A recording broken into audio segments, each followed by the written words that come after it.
Welcome to federal का मंजन। ये है हमारी आखिरी video of unit one family values in Pakistan, जिसके अंदर हम फ्रेजल वर्ड्स, एंटोनिम्स और राइटिंग टेक्निक्स के ऊपर फोकस करेंगे।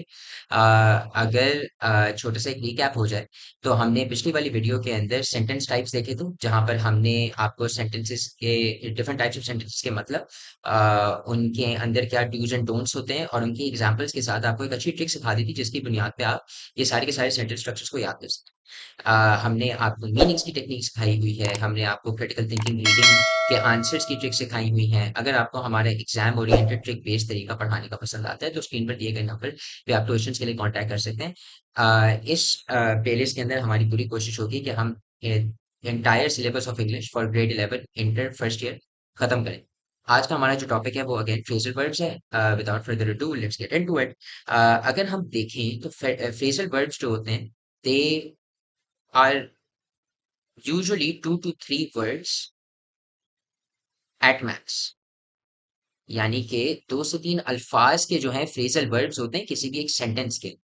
सही हो गया। तो अब से फॉर एग्जांपल मैं लेता हूँ एक ये वाला अल्फाज सी ऑफ। इससे मुझे क्या पता चलता है कि यूजुअली जो फ्रेजल वर्ड्स होते हैं वो क्या होते हैं, वो होते हैं वर्ब प्लस प्रीपोजिशन। प्रीपोजिशन सही है जी।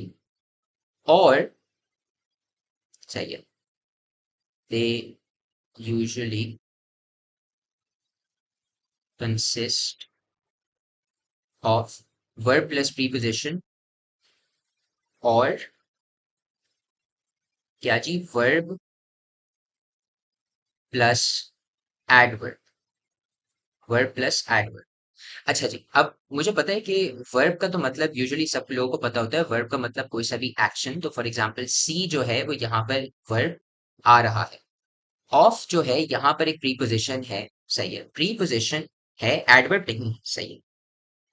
प्रीपोजिशन और एडवर्ब क्या होते हैं, एक बार इनको छोटा सा एक रूट लेकर देख लेते हैं। प्रीपोजिशंस जो होती हैं वो होती हैं ये, एडवर्ब्स जो होते हैं वो होते हैं ये। तो क्या होते हैं जी, प्रीपोजिशंस अगर आप देख लें तो ये एक छोटी सी एग्जांपल मैंने दे रहा हूँ कि प्रीपोजिशंस आपके in, on, above, under, between, behind, opposite, in front of. Obviously prepositions की एक बहुत बड़ी लिस्ट होती है, मगर in in basic terms preposition जो है वो यूजुअली आपको पोजिशन ऑफ अ नाउन या प्रोनाउन जो है वो बता रहे होते हैं। वही कि the strawberry is between the 2 jars, the cat is inside the box, the book is on the table. तो ये जो ऑन, इन, बिटवीन, बिहाइंड, ये जो अल्फाज जिसकी बुनियाद पे हमें पोजीशन किसी किसी पर्टिकुलर ऑब्जेक्ट की, किसी पर्टिकुलर सब्जेक्ट की मालूम हो जाती है, उसे हम प्रीपोजिशन कहते हैं। एडवर्ब्स जो होते हैं वो बेसिकली वर्ड्स को डिस्क्राइब कर रहे होते हैं, वो एक एडिशनल इंफॉर्मेशन होते हैं। एड का मतलब एडिशनल इंफॉर्मेशन होते हैं, वो किसको डिस्क्राइब करने के लिए, वर्ड्स को डिस्क्राइब करने के लिए। तो इनके अंदर वही हो गया nicely done for example, seldom हो गया, सॉफ्टली हो गया, नेवर हो गया, मोस्टली हो गया कि she mostly completes her homework. तो कंप्लीट्स जो है वो तो आपका वर्ब होगा, मगर मोस्टली का मतलब क्या, वो वर्ब को डिस्क्राइब कर। सही हो गया। तो ये हो गया हमारा छोटा सा टीम। देखो, तो फ्रेजल वर्ब्स को जो है आइडेंटिफाई करने के लिए तो आपको वही कि वर्ब प्लस प्रीपोजिशन होती है यूजुअली, या फिर वर्ब प्लस एडवर्ब। अब हमें किताब क्या कहती है, किताब भी हमें यही बता रही होती है, a verb combined with an adverb और अ प्रीपोजिशन और sometimes both to give a new meaning is called a phrasal verb. अब देखो, न्यू मीनिंग को जो है मैं जरा डबल अंडरलाइन करूंगा for a particular reason, right. देखो, सी का मतलब क्या होता है, सी का मतलब होता है देख। मगर जब मैं ऑफ लगा देता हूँ सी के बाद, तो अब सी ऑफ का मतलब क्या होता है, सी ऑफ का मतलब ये नहीं होता कि देखना बंद। सी ऑफ का मतलब होता है कि किसी को जब आप गुड बाय कह रहे होते हो ना, जब आप किसी, लेट से फॉर एग्जांपल आपके गेस्ट आए हुए हैं आपके घर पे, तो होता है ना कि जब आपके गेस्ट लीव कर रहे होते हैं तो आप और आपके माँ बाप जो है या कोई भी घर के जो बड़े हैं वो दरवाजे तक उनके साथ जाते हैं। जब वो लीव कर रहे होते हैं, जब वो आपके घर से जा रहे होते हैं, तो आप उन्हें उनके साथ, यानी उन्हें सी ऑफ करते हो अपने दरवाजे तक। क्या मतलब जी, उनके साथ रहते हो, आप उन्हें गुड बाय कह रहे होते हो अप अंटिल जहां तक वो निकल जाते हैं आपके घर से। बहुत सारे लोग जो हैं वो अपने अहबाब को जब वो कोई दूसरी कंट्री जा रहे होते हैं, उमरा फॉर एग्जाम्पल, वो सी ऑफ करते हैं उन्हें एयरपोर्ट के ऊपर। सही है कि वो उन्हें गुड बाय छोड़ने जाते हैं ताकि फिर वो गेस्ट जो हैं वो लीव करें। तो सी ऑफ का देखिए मतलब जो है कंप्लीटली अलग हो जाता है किससे, सी से, by adding a preposition by the end. सही हो गया। तो फ्रेजल वर्ब्स के जो है, अब मैं एक, देखो ये तो हो गई इंट्रोडक्शन ऑफ ये रादर व्हाट दे मीन, सही है ना, फ्रेजल वर्ब्स का यानी मतलब क्या है, ये तो इधर डिस्कस हो गया। बट देन इसकी यानी how to learn phrasal verbs के ऊपर हम जरा पहले टच अपॉन करेंगे, उसके बाद हम ये वाली एक्सरसाइज करें। वो ये कि देखो स्टेप वन जो होता है ना यूजुअली, देखो वो ये होता है कि find a source of phrasal verbs. इसका क्या मतलब होता है? इसका मतलब ये होता है कि भाई देखो, किसी भी चीज को सीखने के लिए जो है ना, आपको उस चीज को पहले देखना आना जरूरी है कि भाई वो चीज क्या है। तो आपको जो है फ्रेजल वर्ब्स को सीखना है, तो आपको एक ऐसी जगह चाहिए जहां से आपको फ्रेजल वर्ब्स पहले मिले तो सही, उसके बाद आप उसकी मीनिंग गूगल करो, उसके बाद आप उसको देखो कि वो सेंटेंसेस के अंदर कैसे इस्तेमाल होती है वगैरह वगैरह। तो आपको क्या चाहिए? एक सोर्स चाहिए ऑफ फ्रेजल वर्ब्स, चाहिए एक सोर्स चाहिए आपको। तो अब मैं आपको तीन सोर्सेस सजेस्ट करता हूँ। सही है, मैं आपको तीन सोर्सेस सजेस्ट करता हूँ। पहली तो मेरी ये है कि आप सीधा सीधा जाएं गूगल इमेजेस पर। सही है जी। और आप जो है फ्रेजल वर्ब्स लिस्ट लिख लें। क्या लिख लें आप? Phrasal verbs list. और आपको अच्छी खासी जो है वो इमेजेस मिल जाएंगी जहां पर फ्रेजल वर्ब्स लिस्ट, हाँ जहां पर फ्रेजल वर्ब्स लिखे हुए। सही हो गया। अब यहाँ पर जो है आपको सिर्फ और सिर्फ फ्रेजल वर्ब्स मिलेंगे। इनको इस्तेमाल कैसे करते हैं जुमलों में, इनकी मीनिंग्स वो आप गूगल कर सकते हैं, या आप चैट जीपीटी कर सकते हैं, या आप वो जो हमने जो एकदम फर्स्ट वाली वीडियो में इस यूनिट की एक ट्रिक सिखाई थी on how to learn meanings of words या फ्रेजेस, उसको आप अप्लाई करके फ्रेजल वर्ब्स की वो कर सकते हैं, इन्हें क्या बोलते हैं याद कर सकते हैं। सेकंड ये है कि बुक के अंदर जो है एक्सटेंसिव रीडिंग का सेक्शन है। सही है, एक्सटेंसिव रीडिंग का जो सेक्शन होता है, अ, उधर जो है आप क्या कर सकते हैं, उधर भी आपको बहुत सारे फ्रेजल वर्ब्स मिल जाएंगे। तो इसको मैं सजेस्ट करता हूँ after you are done with the syllabus, यानी कि सिलेबस जब आप खत्म कर लेते हैं उसके बाद। एक वजह से क्यों? क्योंकि फ्रेजल वर्ब्स को आप जो है ना पैराग्राफ में फिर आइडेंटिफाई भी खुद करेंगे, और फिर आप क्या बोलते हैं उनकी मीनिंग भी खुद दरियाफ्त करेंगे। और आपको एक एग्जांपल ऑलरेडी मिली हुई होगी कि वो सेंटेंस के अंदर कैसे इस्तेमाल होता है, अगर आप एक्सटेंसिव रीडिंग में फ्रेजल वर्ब्स के लिए लुक फॉर करें। तो जैसे ये जो एक्सटेंसिव रीडिंग है, इसको हम पहले भी कवर कर चुके हैं, मगर यहाँ पर आप सर्च फॉर कर सकते हैं फ्रेजल वर्ब्स। तो एक तो ये हो गया। हम फाइनली एंड लास्टली, और इसको मैं जरा काफी एक अच्छी तरजीह पर देता हूँ, भाई खुदा के बाद से यार कोई ना कोई सीरीज पकड़ लो इंग्लिश की। सही है, कोई ना कोई सीरीज, अ, यानी नेटफ्लिक्स पर हो, वो कोई कार्टून सीरीज ही क्यों ना हो। For example the amazing Spiderman जो है, वो वो एक काफी अच्छा कार्टून है। मतलब वो आप लोगों को होगा कि नहीं मैं तो इंटर में हूँ, मैं कार्टून क्यों देखूं। वो भाई वो एक काफी यानी ह्यूमरस कार्टून है। इवन एज एन अडल्ट मैं देखता हूँ कभी कभार, बहुत एक अच्छा है ना। द अमेजिंग स्पाइडरमैन हो गया, कोई कोई पुराना बचपन का कार्टून निकाल लो जो कि अब क्योंकि आप बड़े हो गए हो तो स्टोरी उसकी जरा और बेहतर तरीके से समझ आ जाएगी, सॉन्ग सो राइट। तो जस्ट फाइंड समथिंग इंटरेस्टिंग, बल्कि इसको लिखी होगी, फाइंड समथिंग इंटरेस्टिंग, और सबटाइटल्स जो है ना वो जरा ऑन करना, ऑन पे रखना। और यूजुअली आपको फ्रेजल वर्ब्स काफी सारे इनकाउंटर भी हो जाएंगे, और जो इमोशंस है ना, जो वाइब्स होती हैं फ्रेजल वर्ब्स के साथ जो जुड़ी हुई होती हैं, उनको आपको जो है ना देखने में, उनको उनको हासिल करने में काफी आसानी हो जाती है। जैसे फॉर एग्जांपल सी ऑफ की जो वाइब है, कि सी ऑफ जो होता है ना वो एक पोलाइट जेस्चर होता है। सही है। Turn off on the other hand एक नेगेटिव कमेंट होती है। ये सारी की सारी जो चीजें हैं ये आपको तब पता चलती हैं जब आप काफी यूज टू हो जाते हैं फ्रेजल वर्ब्स कैसे काम करते हैं, सॉन्ग सो से। जब आपने देख लिया होता है एक दूसरों को इस्तेमाल करते हुए ये फ्रेजल वर्ब्स, तो ये हो गया। सेकंड वही होगा कि figure out how they are used in sentences. ये इन्हीं से ही हो जाएगा, यही जो गूगल सॉरी सीरीज से in particular, how they are used in sentences. सही है। वही गूगल पे चेक कर लो, चैट जीपीटी से पूछ लो कि भाई ये रहा फ्रेजल वर्ब, इसको जरा सेंटेंस में इस्तेमाल करो। उसके बाद क्या है? Practice and check. Third step होता है आपका प्रैक्टिस एंड चेक। इसके अंदर क्या आ जाता है जी कि मेक टू सेंटेंसेस। सही है।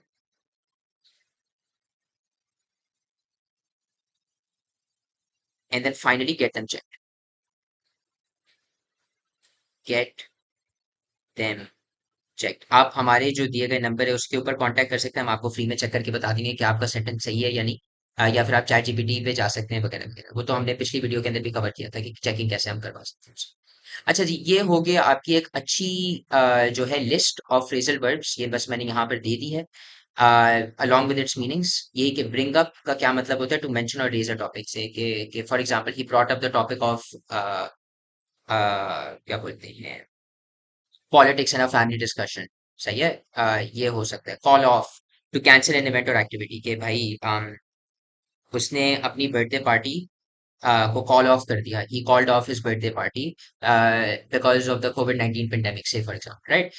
ये ऐसी ऐसी जो चीजें हैं ये आप इधर मेंशन कर सकते हो। नाउ लुक अप हो गया, टू सर्च फॉर इंफॉर्मेशन वगैरह वगैरह। नाउ हियर्स द थिंग, सही है, वो ये कि जब हमें पता चल गया कि how to learn phrasal verbs, तो अब जो फ्रेजल वर्ब्स यहाँ पर आ रहे हैं, इनको आप इसी स्टेप से क्या बोलते हैं, गो थ्रू करके कम से कम अपनी वोकैबुलरी में ऐड कर लें। क्या जी, सोर्स तो मैंने आपको दे दी है।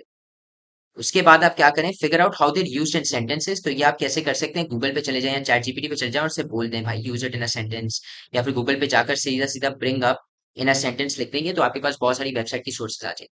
और उसके बाद प्रैक्टिस एंड चेक, अब अपना खुद का सेंटेंस बनाएं। सही है, उर्दू में पहले बना लें, उसके बाद अंग्रेजी में बनाएं, मगर 2 सेंटेंसेस अंग्रेजी में जरूर बनाइएगा और फिर चेक करवा लीजिएगा।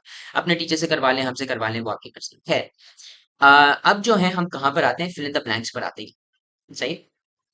अगर हम देखें तो ये क्या है, please dash your shoes before entering the house.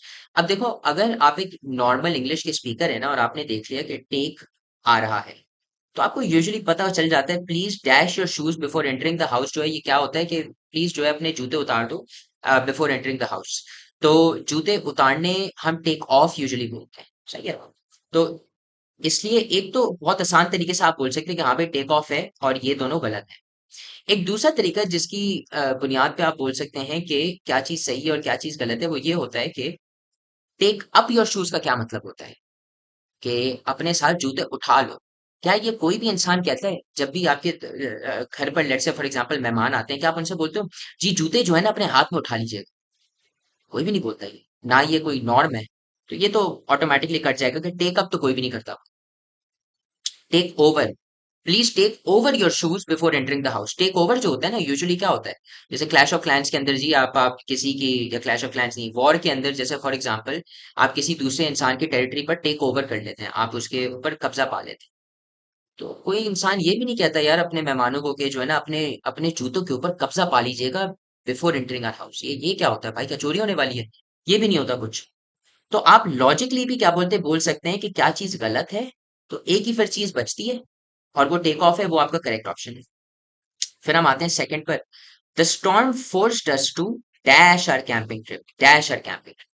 अब क्या होता है जी, कॉल ऑफ हो सकता है, call out our camping trip. Call out तो यार, कॉल आउट तो होता है मतलब किसी इंसान को पकड़ना उसकी गलती पर, उसे कॉल आउट कहते हैं कि he called him out for his irresponsibility, के उसने जो है उसको तनकीद की किस चीज पर, उसकी गैर क्या बोलते हैं जिम्मेदारी की आदत पे, कि वो जिम्मेदारियां नहीं लेता जी।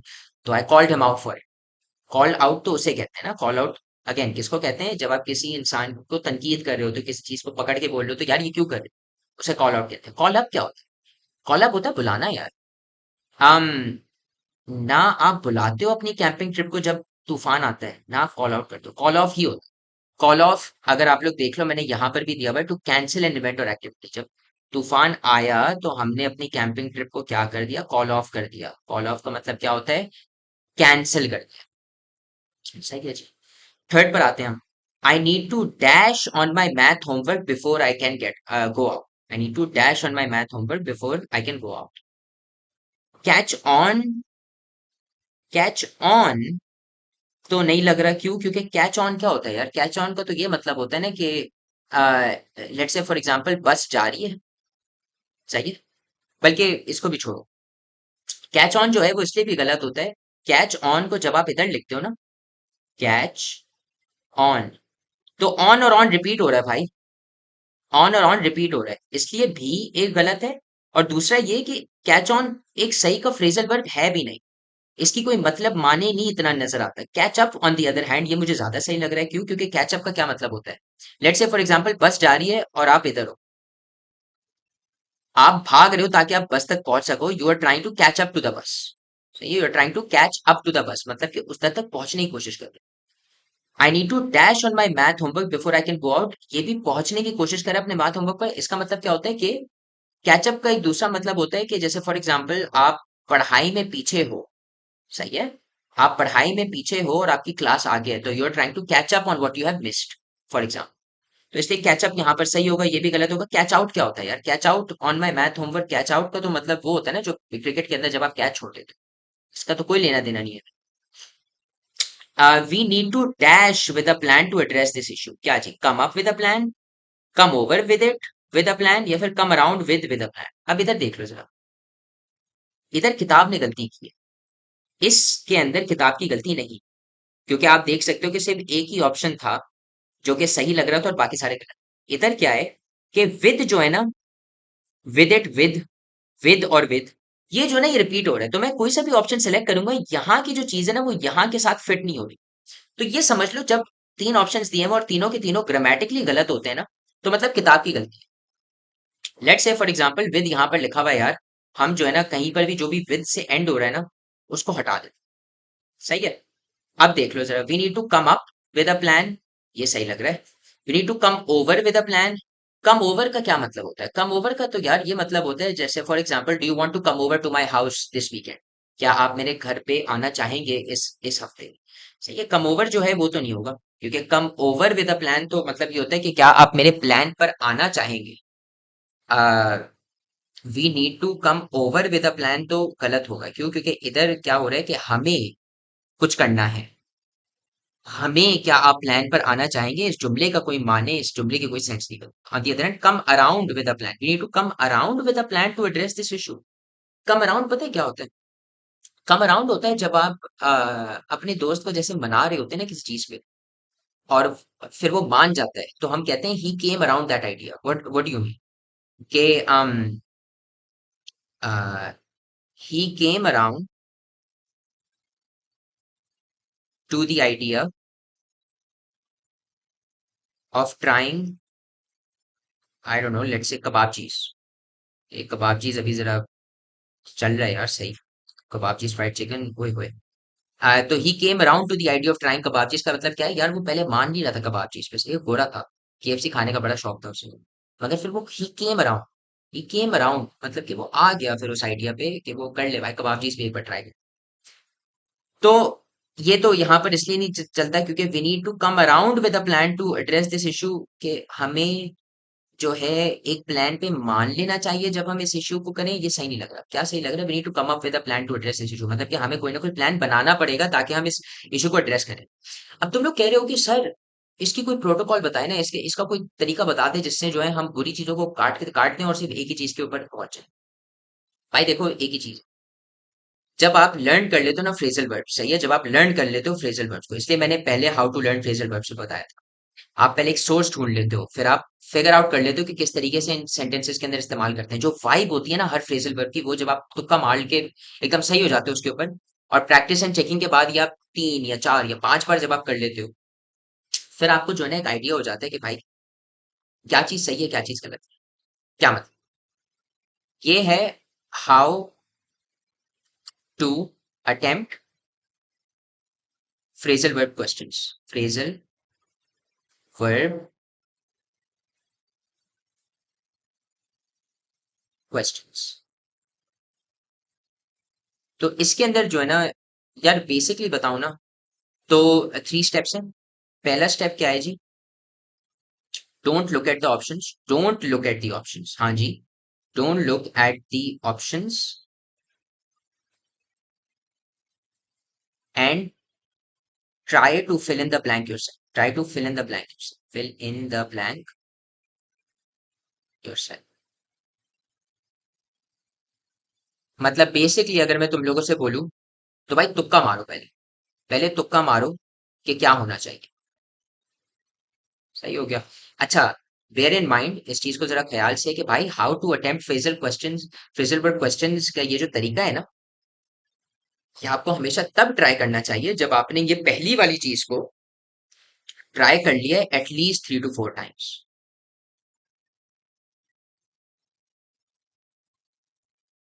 3 to 4 टाइम्स का मतलब है कि आराम से जो है ना कोई 30 या 40 फ्रेजल वर्ब्स जो है ना आपने इस तरीके से प्रैक्टिस कर ली। आफ्टर 30-40 फ्रेजल वर्ब प्रैक्टिस, उसके बाद आपको क्या होता है, एक आइडिया हो जाता है कि हाँ भाई सेंटेंसेस कैसे बनाएंगे वगैरह। उसके बाद आप यहाँ पर आए कि how to attempt phrasal verb questions. क्या जी, कि पहले तो तुक्का मारो कि क्या आना चाहिए, उसके बाद जो है look at the options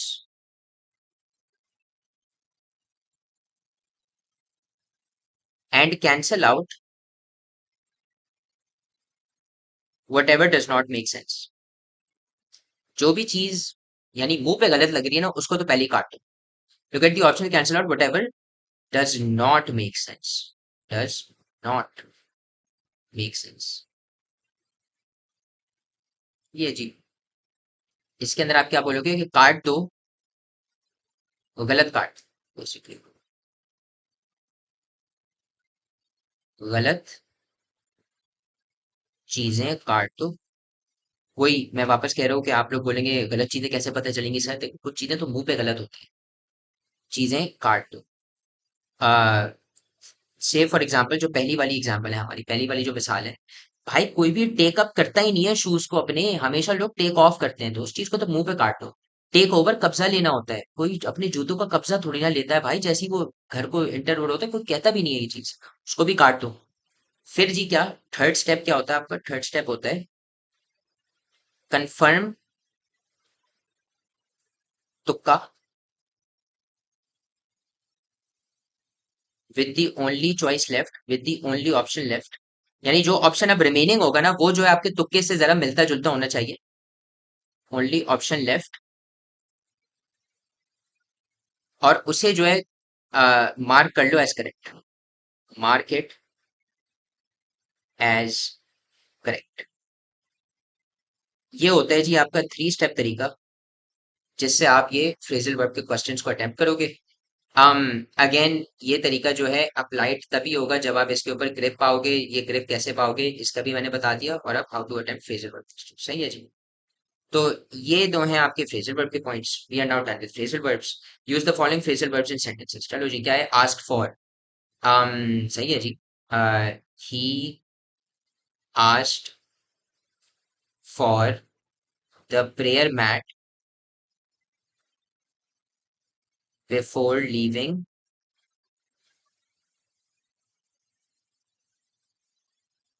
for the prayer, for the mosque, prayer वापस रिपीट हो जाए क्या जी, कि उसने जो है जाय नमाज के लिए पूछा कि उसे कोई जाय नमाज दे दे।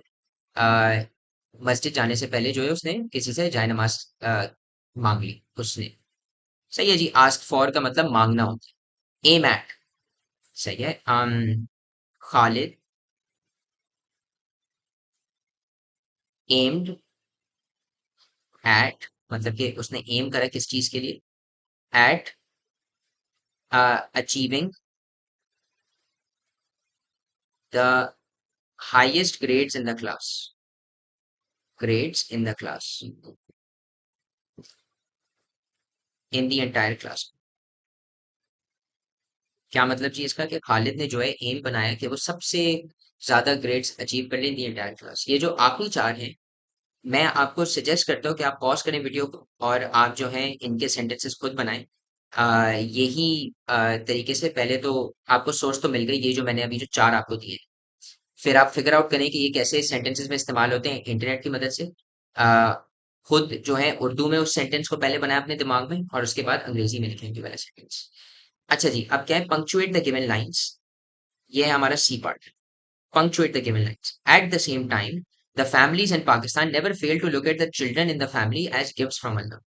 सही है जी, अब इधर जो है हमें दो तीन चीजों का ख्याल रखना होता है। पहला तो ये कि सेंटेंस का जो पहला अल्फाज होता है वो हमेशा कैपिटल होता है, तो एट द सेम टाइम।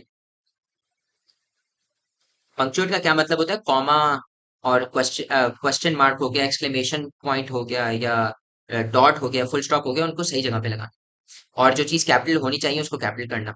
तो एट द सेम टाइम में तो ए कैपिटल होना चाहिए था, वो मैंने अंडरलाइन कर दिया। The families in Pakistan, P capital होना चाहिए था, क्यों, क्योंकि हर नाउन यानी किसी चीज का नाम, किसी ऑब्जेक्ट का नाम, किसी इंसान का नाम, किसी शख्सियत का नाम वगैरह वगैरह, इनको कैपिटल रखते हैं हम noun.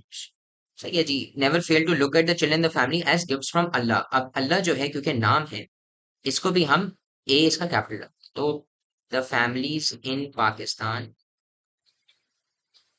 In capital B Pakistan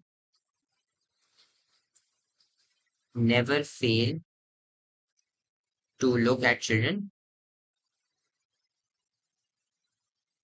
children in the family as gifts from capital A Allah. सही है जी। और फिर फुल स्टॉप भी लगाना होता है एंड में।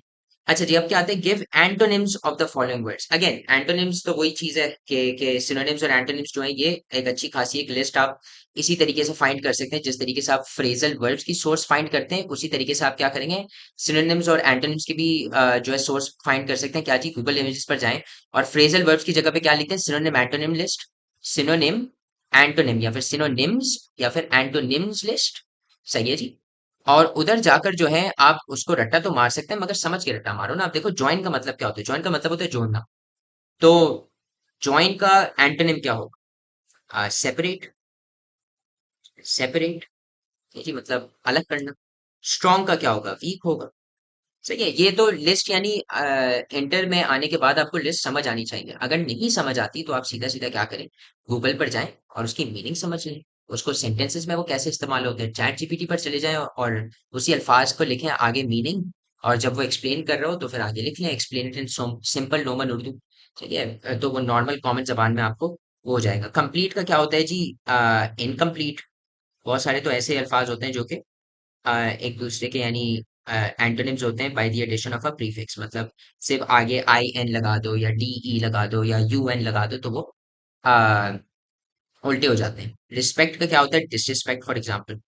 ये जो आखिरी के जो दो मैंने आपको छोड़े हैं, ये दो आप खुद कर सकते हैं। सही है, इनको जरा पॉज करें वीडियो को, अगर इनमें से कोई भी नहीं पता या इसका कोई एंटोनिम नहीं आ रहा तो वही जो मैंने अभी अभी जो तरीका बताया है वो एक बार ट्राई कर लें। वो यही है क्या जी, कि पंक्चुएशन के अंदर तो आपने हमेशा, पंक्चुएशन के अंदर तो हमेशा लुक फॉर, क्या बोलते हैं, फुल स्टॉप्स। कहाँ कहाँ पर फुल स्टॉप होने चाहिए तो वो तो एंड में होना चाहिए। एंड सेकंड होता है लुक फॉर कैपिटलाइजेशन। मतलब कि क्या चीजें कैपिटल होनी चाहिए, इन पर्टिकुलर क्या होनी चाहिए, नाउन्स होने चाहिए। Nouns should have the first letter cap as capital, should have the first letter as capital, letter as capital. तो ये तो अभी अभी मैंने जो पंक्चुएशन वाली जो चीज थी वो उसके दो स्टेप्स बता दिए। ये थी हमारी पंक्चुएशन की। यूजुअली जो है यही वाली चीजें होती है। अगर आगे कुछ आते हैं तो हम देख लें। और सिनोनिम्स और एंटोनिम्स के अंदर तो सिंपल सा जी, सिनोनिम स्लैश एंटोनिम्स के अंदर क्या था जी, सिनोनिम स्लैश एंटोनिम्स के अंदर आप सीधा सीधा क्या करेंगे, आप कोई ना कोई फाइंड अ सोर्स। इसके अंदर आप क्या कर सकते हैं जी, इसके अंदर सीधा सीधा जो सिंपल होता है वो आप गूगल इमेजेस पर जाएं, गूगल इमेजेस पर जाएं और किस चीज के लिए लुक करें, लुक करें for synonym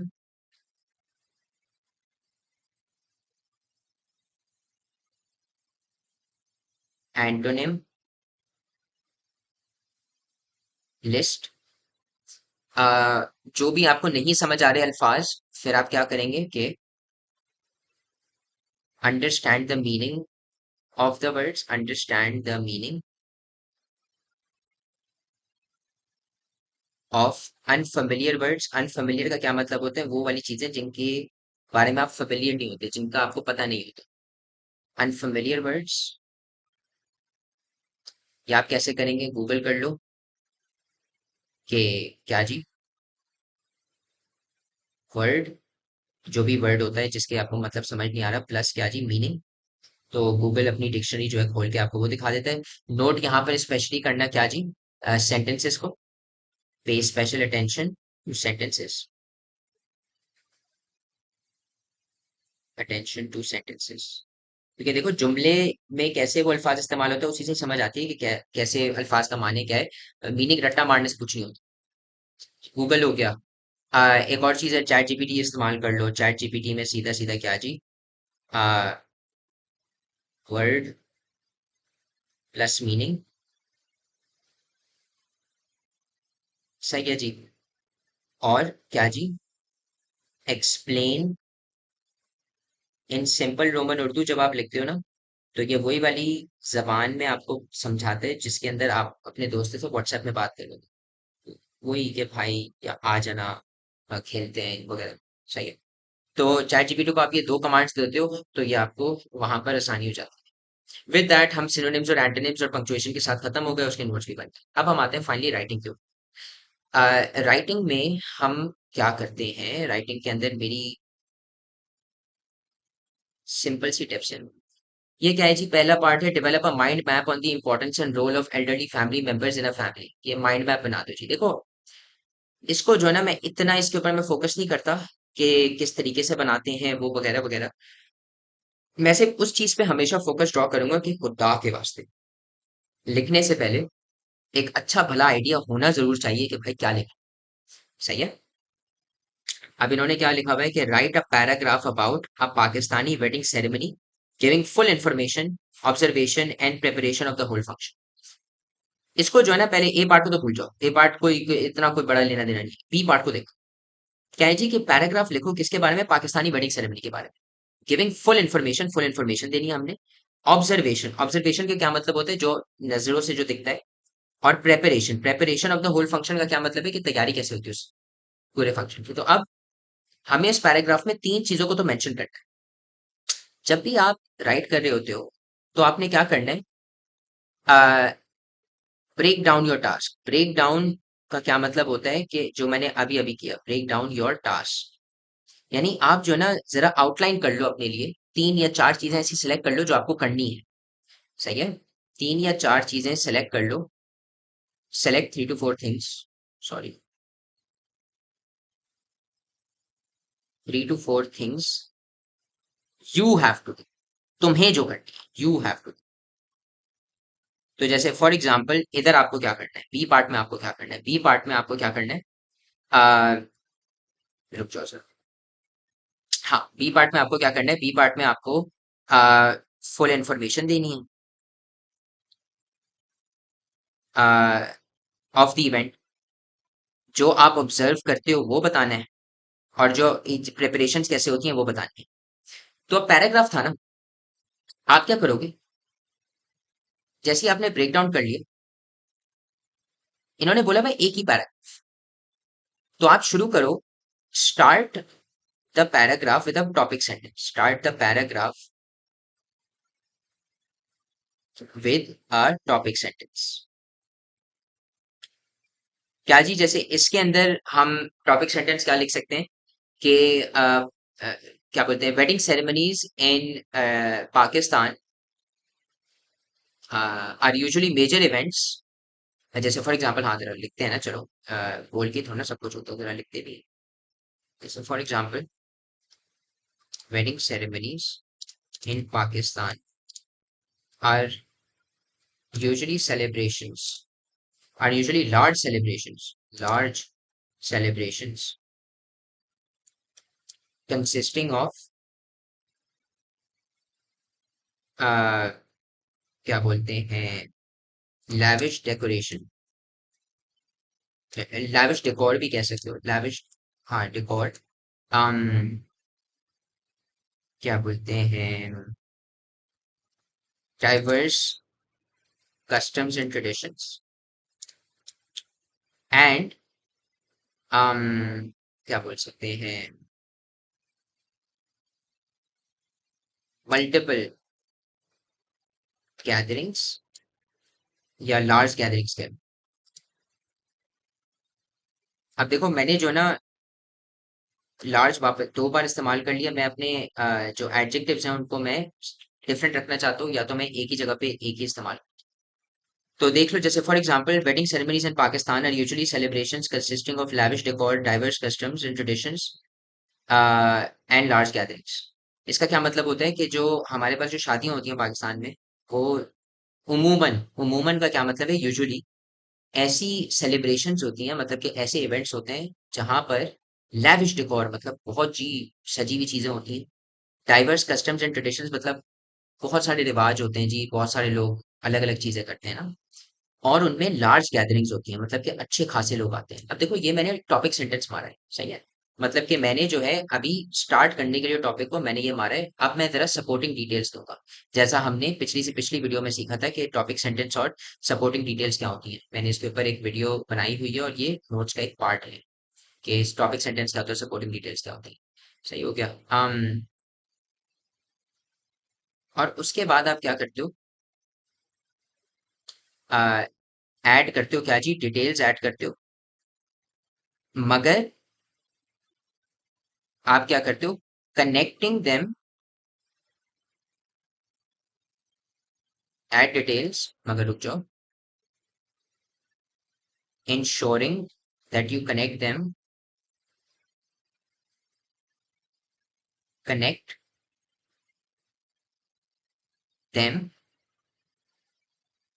to the keywords in the question। Keywords का क्या मतलब होता है, देखो क्वेश्चन जो है ना आपको कुछ चीजें बोल रहा होता है मुंह पे कि भाई ये करनी है। तो जब भी आप डिटेल ऐड करते हो ना, तो उस चीज को साथ लगा दिया करो। जैसे for example, full information, observation और प्रेपरेशन जो है, ये हमें सवाल कीवर्ड्स दे रहा है कि ये आपने करना है। सही हो गया। तो अब जैसे फॉर एग्जांपल, अगर मैं डिटेल में ये ऐड करता हूँ, सही है क्या जी, के मेरा टॉपिक सेंटेंस तो ये था। अब आप लोगों को पता है कि टॉपिक सेंटेंस के अंदर जो जो चीजें मेंशन होती हैं, डिटेल्स जो है उन्हीं के बारे में होती है। हम कुछ नई चीज के बारे में बात नहीं करते। तो हम क्या बोलते हैं जी, अभी मैंने शुरू में लैविश डेकोर के बारे में करा, सही है। तो मगर फुल इंफॉर्मेशन भी बोला मैंने।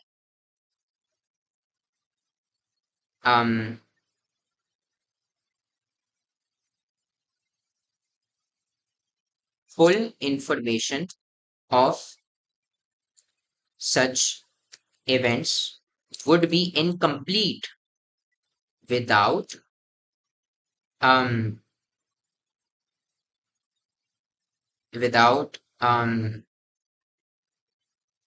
describing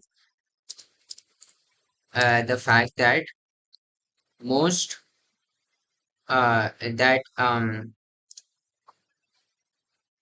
मैंने most जो है पहले भी लिखा हुआ है, हाँ नहीं, most of these weddings are held in banquets and in separate and are separated, nahi, and these celebrations are usually spread over क्या बोलते हैं,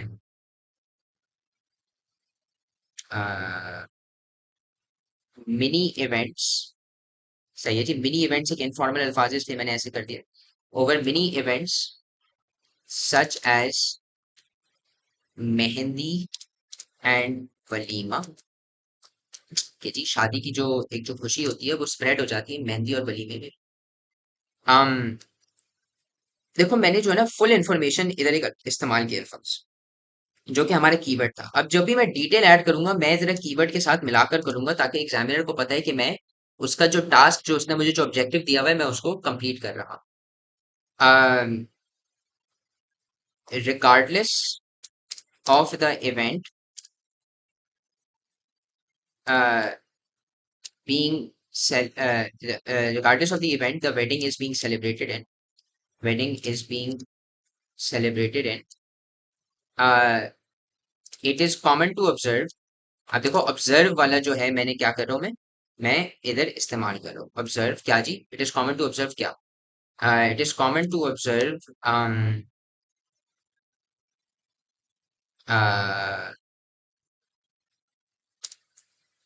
the children greeting the bride and the groom with flowers, मतलब कि जो बच्चे हैं, वो दूल्हा और दुल्हन को जो है वो फूल देते हैं। एंड द एल्डर्स, क्या बोलते हैं, pray for, and the elder and the क्या बोलते हैं, and the couple and the couple seeking blessings from the elders, सही है जी, and the couple seeking blessings from the elders, इसका मतलब क्या है जी कि जो चिल्ड्रन हैं वो ग्रीट करते हैं ब्राइड एंड द ग्रूम को फ्लावर्स के साथ, मतलब कि वो उन्हें बरसाते हैं फूलों के साथ। And the couple seeking blessings from the elders, मतलब कि जो जो जो जोड़ा जो जिसकी शादी हो रही होती है वो यूजुअली दुआएं लेता है बड़ों से। सही है। अब देखो ऑब्जर्व क्या होता है। आ, अब मैंने ऑब्जर्व भी जो है मैंने वो किया हुआ है, मैंने मेंशन कर दिया है।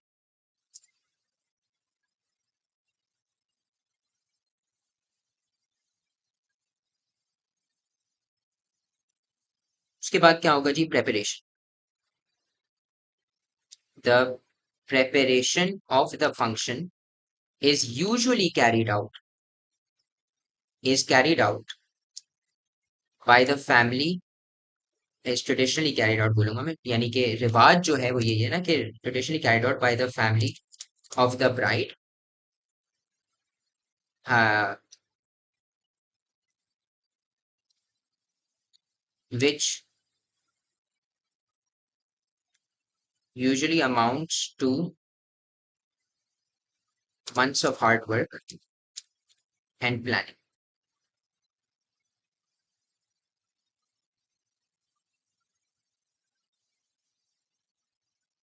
अब देखो मैंने जो है कि सैम्पल पैराग्राफ लिखा है एडिशनल डिटेल्स का, जो कि कीवर्ड्स के साथ कनेक्टेड है। से फॉर एग्जांपल फुल इंफॉर्मेशन की जो हमें जो एग्जामिनर ने जो हमें कीवर्ड दिया हुआ है, गिविंग फुल इंफॉर्मेशन, तो फुल इंफॉर्मेशन को मैंने लिंक किया, full information of such events would be incomplete without describing the fact that most of these weddings are hidden backwards. इसका मतलब क्या होता है कि भाई शादियों की जो है ना पूरी या तमाम इंफॉर्मेशन देना नाजायज होगा अगर मैं ये ना बताऊं आपको कि भाई ये जो शादियां हैं ना ये बैंक्वेज में होती हैं। सही है। ये बैंक्वेज यानी ये हॉल में होती है, जो शादी हॉल जो आप कहते हो। और ये जो सेलिब्रेशंस है ना ये एक इवेंट में नहीं होती, ये छोटे छोटे इवेंट्स में जो है वो डिवाइड हो जाती है। जैसे कि मेहंदी हो गया, वलीमा हो गया। एक जो शादी है यूजुअली जो होती है वो जैसे गोरे शादी करते हैं ना वो एक ही बार करते हैं, वैसे नहीं होता। मेहंदी और वलीमा भी फंक्शन होते हैं जो कि शादी के अंदर ही शुमार हो जाते हैं हमारे पास। Regardless of the event the wedding is being celebrated in, it is common to observe the children greeting the bride and the groom with flowers and the couple seeking blessings from the elders। इसका मतलब क्या होता है कि भाई चाहे जो भी इवेंट हो जिसके अंदर शादी जो है मनाई जा रही है, मेहंदी हो, वो असल में जो जो शादी जो रुखसती होती है वो हो, या वो वलीमा हो, it is common to observe. अब देखो ऑब्जर्व भी क्या था, एक कीवर्ड था जो कि सवाल में मेंशन, कि it is common to observe क्या जी कि बच्चे जो हैं वो दूल्हा और दुल्हन के पास जाके उन्हें फूल दे रहे हैं, उनसे मिल रहे हैं, और जो दूल्हा दुल्हन है वो दुआएं ले रहे हैं बड़ों से। सही हो गया।